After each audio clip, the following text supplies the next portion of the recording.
Hello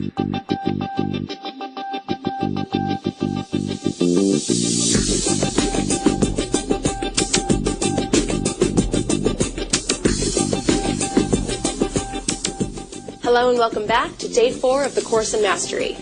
Today, Tom Wood is going to talk about the significance of taking personal responsibility for your own life. You're also going to hear a powerful story from a man named John Foppe. Here's Tom. Thank you, Coral.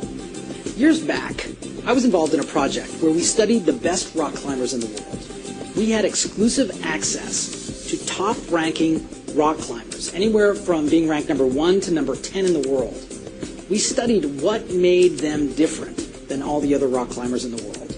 We studied their beliefs, their ideas, their strategies, and their attitudes. What we discovered is that these top rock climbers took more personal responsibility for their rock climbing than all the others. They never once complained about the weather, the rock, the situation, other people.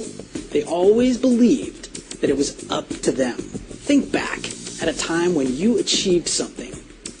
I'm sure that if you think back at a specific time, you took personal responsibility for making that thing happen. I'm sure it wasn't somebody else that made it happen. I'm sure it was something you did. Now that personal responsibility is what separated you in that event.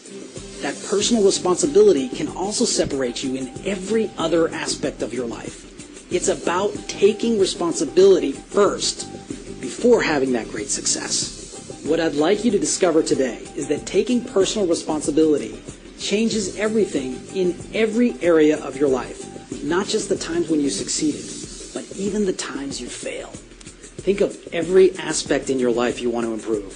Your career, your wealth, your relationships, your health. Every area in which you want success, the first step is to take personal responsibility for everything that happens. Now I know you might be thinking, for example, I was in a hurricane. How could I take personal responsibility for the hurricane? It destroyed everything I had. Well, you're the one who moved to Florida, correct? Where they have hurricanes. You're the one who didn't buy hurricane insurance, correct? You see, no matter what happens to you in your life, you can always have two choices. One, to blame others or other things, or two, take personal responsibility. This goes deeper than you can even imagine, to the very core of everything in your life.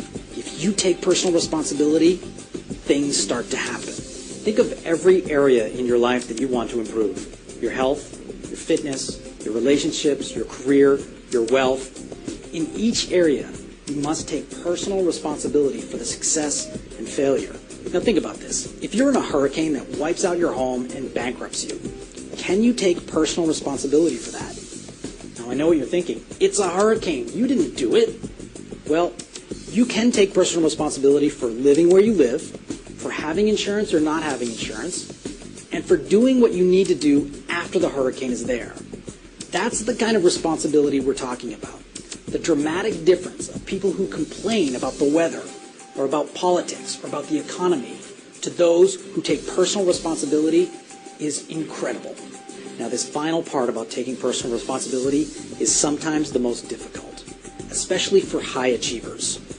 What happens is, as we achieve, we start to take responsibility for other people.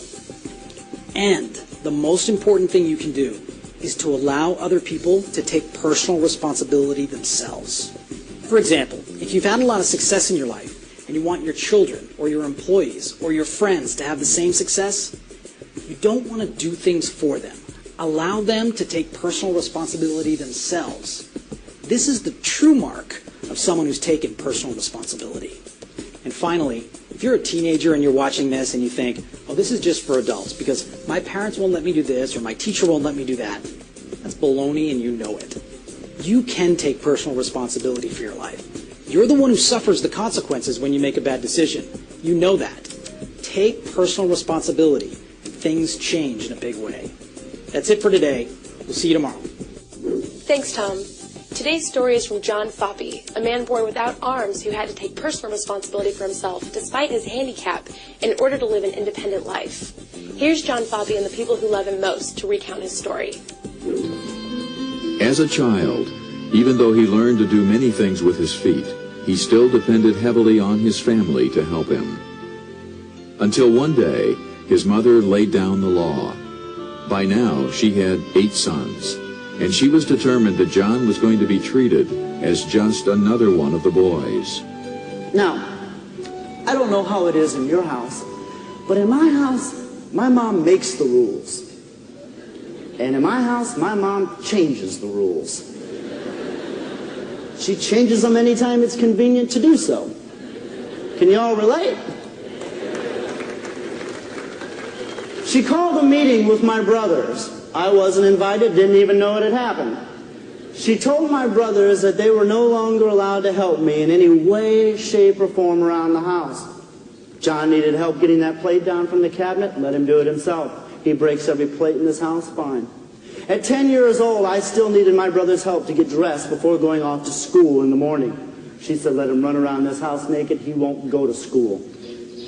Well, it was hard because you want to help them. You want to do everything you can for them. And yet I could see I was getting no place. So the best help that I could do was let him help himself. And in turn, it was tough love, and that's very hard for a parent to do. But in this situation, it just had to be that way. There's a lot of love there. My family, my brothers, and all that. My parents, just a big love cushion there. But no way did they overprotect me. I think they more or less encouraged me to go out there, to do things myself. John was forced to figure out how to do everything for himself. And he was on his way to learning a very important lesson. If you don't have the best of everything, then make the best of everything you have. When I was 16 years old, I was on top of the world. I was the only kid in a 6-state radius who could drive a car with his feet. I mean, this was cool. And if I didn't start learning to change these things in my life now and start seeing myself as a value, liking myself, and not walking around with a chip on my shoulder thinking that everyone owed me everything because of my handicap, if that didn't change now, it never would. I have not done this alone. It's easy to look at a person on stage who can do neat things with his feet and who has done all these wonderful things in terms of overcoming his physical handicap. But I maintain that it's the physical things were not the issue. It's the mental and emotional handicaps. And that is where other people have played a tremendous role in my life in helping me realize that. They've encouraged me, they've loved me, they've supported me, they've humbled me, they've given to me, and they've taken. And helping me realize that I don't go through this alone. I was instilled with a lot of positive values as a child and as a teenager. Some of them, I think, include being personally responsible for who you are and what you do.